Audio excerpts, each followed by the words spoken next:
I'm so glad you could join us. मुझे खुशी है कि आप हमारे साथ जुड़े हैं। I believe I have a fresh now word from the Lord for you. मुझे विश्वास है कि मेरे पास आप सभी के लिए प्रभु की ओर से अभी का एक ताज़ा वचन है। So please watch till the end. तो मेहरबानी करके अंत तक जरूर देखिएगा। Would also appreciate if you could share this broadcast to spread the word of God.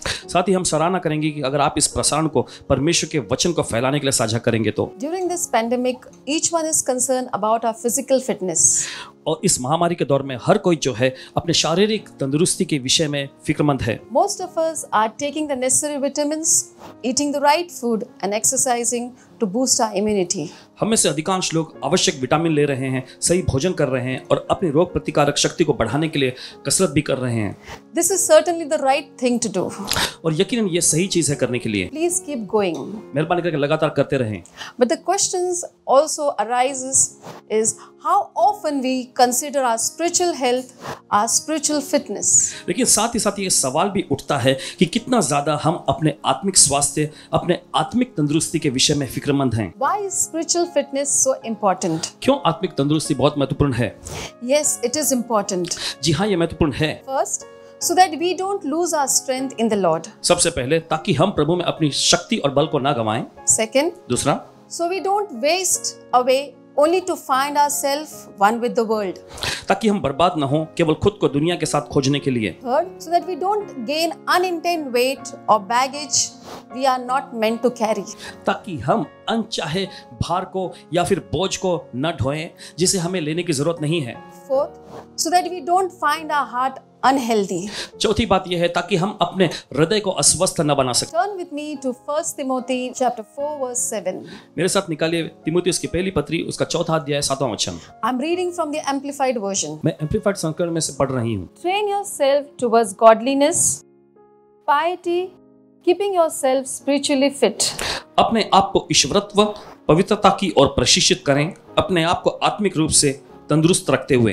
Brothers and sisters, there are three things that I want to bring out here. मेरे भाइयों और बहनों, ऐसी तीन चीजें हैं जिन्हें मैं आपके सामने पेश करना चाहती हूँ यहाँ। The first thing, पहली चीज, spiritual training is necessary to be spiritually fit. आत्मिक तौर पे तंदुरुस्त रहने के लिए आत्मिक प्रशिक्षण की जरूरत है। Second, दूसरा, training is done before the event and not on the day of the event. प्रशिक्षण जो होता है वो कार्यक्रम से पहले किया जाता है, ना कि कार्यक्रम के दिन। Olympic athletes have a disciplined training schedule for years. Olympic के खिलाड़ियों के पास वर्षों के लिए एक अनुशासित प्रशिक्षण कार्यक्रम होता है। They don't just wake up on the day of the event and train. वे उस कार्यक्रम के दिन उठकर प्रशिक्षण नहीं करते। The third thing, तीसरी चीज, David did not start his training to beat Goliath early that morning. Dawood ने अपने प्रशिक्षण की शुरुआत उसी सुबह नहीं किया था गोलियत को मारने के लिए। The Lord trained him by giving him victory over the bear and lion.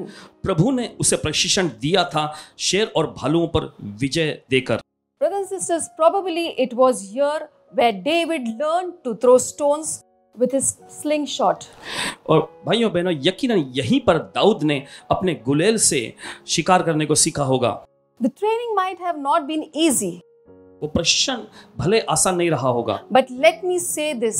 लेकिन मुझे कहने दीजिए, It was because of this training given by the Lord that David walked out victorious in his fight with Goliath. इसी प्रशिक्षण के जरिए जो प्रभु ने उसे दिया था, दाऊद एक विजयी रूप में आगे गया गोलियत को हराकर। Before I go on, आगे बढ़ने से पहले I must warn you through the Holy Spirit मैं पवित्र आत्मा के द्वारा आपको चेतावनी देती हूँ that there will be some that will hear this message and do nothing about it. ऐसे कुछ लोग होंगे जो इस संदेश को तो सुनेंगे लेकिन कुछ करेंगे नहीं। I will also tell you the main reason for this. इसके पीछे जो मुख्य कारण है मैं वो भी आपको बताऊंगी। Let's open our Bible to 1 Timothy chapter 4 verse 1. आइए अपने बाइबल में निकालें तीमुथियुस की पहली पत्री चौथा अध्याय उसका पहला वचन। I repeat 1 Timothy chapter 4 verse 1. मैं फिर से दोहराती हूँ तीमुथियुस की पहली पत्री उसका चौथा अध्याय पहला वचन। But the Holy Spirit distinctly and expressly declares that in later times some will turn away from their faith. लेकिन पवित्र आत्मा स्पष्ट रूप से और सटीक रूप से घोषणा करता है कि अंत के समय में कुछ लोग विश्वास से दूर हो जाएंगे, Giving attention to deluding and seducing spirits and doctrines that demons teaches. और भ्रम और भरमाने वाली दुष्ट आत्माओं के शिक्षाओं में आकर Demonic forces whose special assignment is to distract people from their true God-given potential.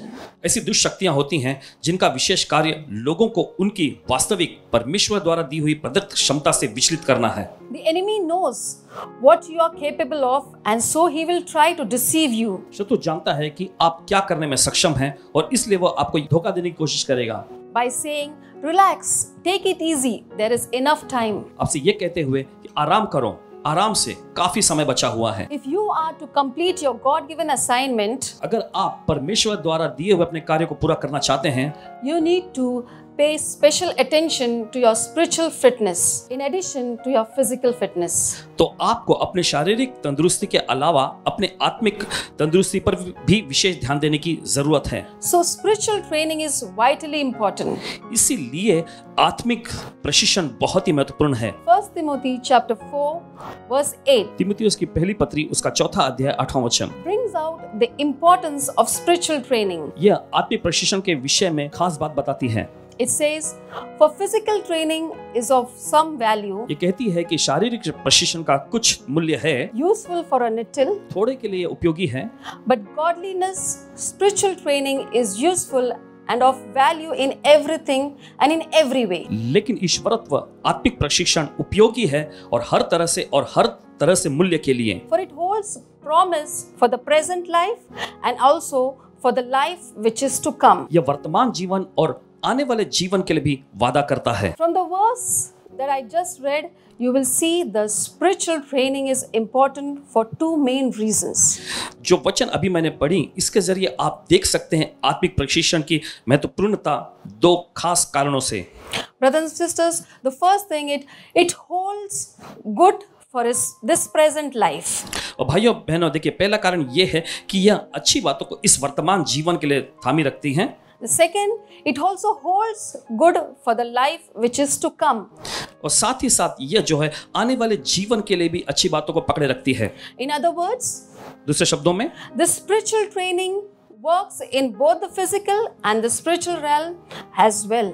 ये आत्मिक प्रशिक्षण जो है ये भौतिक आयाम और आत्मिक आयाम दोनों में ठीक तरह से काम करता है। Brothers and sisters, allow me to take you through the training regime. और मेरे भाइयों और बहनों, मुझे इजाजत दीजिए कि इस प्रशिक्षण शासन के माध्यम से मैं आपको ले जा सकूं। First one, पहला है good spiritual health start with the right spiritual food. अच्छा आत्मिक स्वास्थ्य शुरू होता है अच्छे आत्मिक आहार से। Turn with me to 1 Peter chapter 2 verse 2. निकालिए मेरे साथ पत्रस की पहली पत्री उसका 2 अध्याय 2 वचन में। And Passion Translation says, और पैशन ट्रांसलेशन इस तरह से कहता है, in the same way that nursing infants cry for milk, you must intensely crave the pure spiritual milk of God's word. For this milk will cause you to grow into maturity, fully nourished and strong for life. उसी तरह जब छोटे शिशु दूध के लिए रोते हैं तो आपको परमेश्वर के वचन के शुद्ध आत्मिक दूध की तीव्र लालसा करनी चाहिए। इस दूध के कारण आप परिपक्वता में विकसित होंगे, जीवन के लिए पूरी तरह से पोषण और मजबूत होंगे। Brothers and sisters, scripture clearly says that if we are to grow into spiritual maturity, भाइयों बहनों, देखिए वचन साफ तौर पे बताता है कि अगर हमें आत्मिक परिपक्वता में बढ़ना है then we must regularly intake God's word. तो हमारे लिए जरूरी है कि परमेश्वर के वचन का आहार हम नियमित तौर पे लेते रहें। It must not be something that we do once a week or on a special days of the year. ये ऐसा नहीं है कि जिसे आप हफ्ते में एक बार या साल में किसी खास दिन में लेते हैं। Just imagine if we ate food only once a week or only on a special day of the year. I don't think we could even stand. जरा कल्पना करें कि यदि हम खाने पीने की चीज हमारा भोजन जो है हफ्ते में एक बार या साल में किसी एक खास दिन में लें तो मुझे नहीं लगता कि हम खड़े भी रह सकेंगे। To be properly spiritually fed, आत्मिक तौर पे सही तरह से हमें आहार पाने के लिए we Christians need to take a disciplined approach to God's word. हम मसीहियों को एक अनुशासित पहुंच लेनी पड़ेगी परमेश्वर के वचन के प्रति। Brothers and sisters, over the years, भाइयों बहनों, सालों भर से I have learned from my husband, Pastor Michael, मैंने अपने पति पासवान माइकल जी से सीखे हैं to get on a daily Bible reading plan. और दैनिक बाइबल अध्ययन की योजना क्या। This will help you to complete the Bible in a year. ये आपकी मदद करेगी अपने बाइबल को पूरे एक साल भर में पढ़ने के लिए। Let's say you are 30 now, मान लीजिए अभी आपकी उम्र 30 साल की हो and by the time you have turned 70, और जब तक आप 70 साल की उम्र तक पहुंचते हैं, you have completed reading the Bible 40 times. आपने अपना बाइबल 40 बार पढ़कर पूरा कर लिया है। Wow, that's great. वाह, ये तो बहुत बढ़िया है। The word will become part of you. वो वचन जो है आपका हिस्सा बन जाएगा। Hallelujah. Hallelujah. The second thing, दूसरी चीज, a healthy spiritual lifestyle एक स्वस्थ आत्मिक जीवन शैली is not complete without regular exercise. बिना नियमित कसरत के अधूरी है। Apostle Paul writes in 1 Corinthians chapter 9 verse 26 to 27. प्रेरित पौलुस लिखते हैं कुरिन्थियों की पहली पत्री उसका 9वां अध्याय 26 और 27 वचन में। I'm reading from Message translation. मैं पढ़ रही हूँ इस वक्त मैसेज ट्रांसलेशन में से। I don't know about you, मैं आपके बारे में नहीं जानता, but I am running hard for the finish line. लेकिन मैं अपने फिनिश लाइन यानी उस आखिरी रेखा के लिए कड़ी मेहनत कर रहा हूँ। I'm given in everything I have got. मुझे वह सब कुछ मिल रहा है जो मुझे मिला है। No sloppy living for me. मेरे लिए कोई ऐसा सुस्त जीना नहीं है। I'm staying alert and in top condition. मैं सतर्क और शीर्ष स्थिति में हूँ। I'm not going to get caught napping, मैं झपकी लेते हुए नहीं जा रहा हूँ, telling everyone else or about it and then missing out myself. इसके बारे में ना कि मैं सभी को बता रहा हूँ और फिर खुद को ही इसमें गंवाता हूँ। Notice the Apostle Paul says, I am staying alert and in top condition. गौर करें, प्रेरित पौलुस ने यहाँ पर ऐसे कहा कि मैं सतर्क और शीर्ष स्थिति में रह रहा हूँ।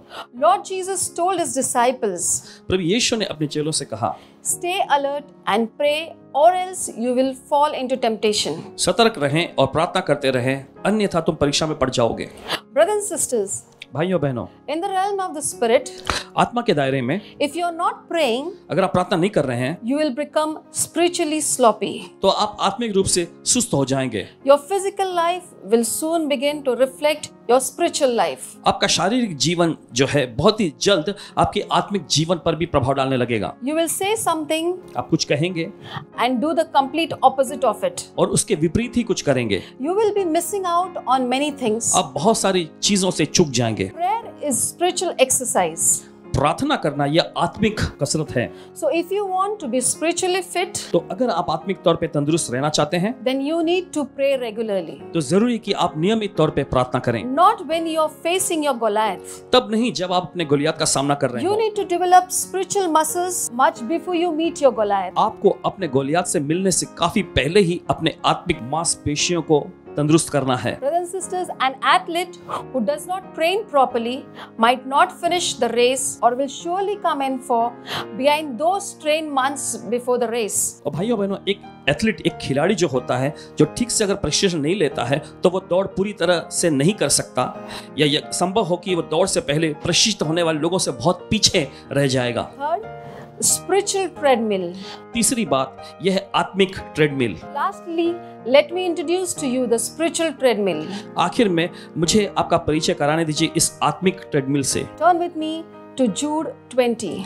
निकालिए मेरे साथ इस वक्त यहूदा की पुस्तक में उसका 20वां वचन। But you, beloved, building yourself upon your most holy faith, praying in the Holy Spirit. पर हे प्रियो, तुम अपने अति पवित्र विश्वास में अपनी उन्नति करते हुए और पवित्र आत्मा में प्रार्थना करते हुए।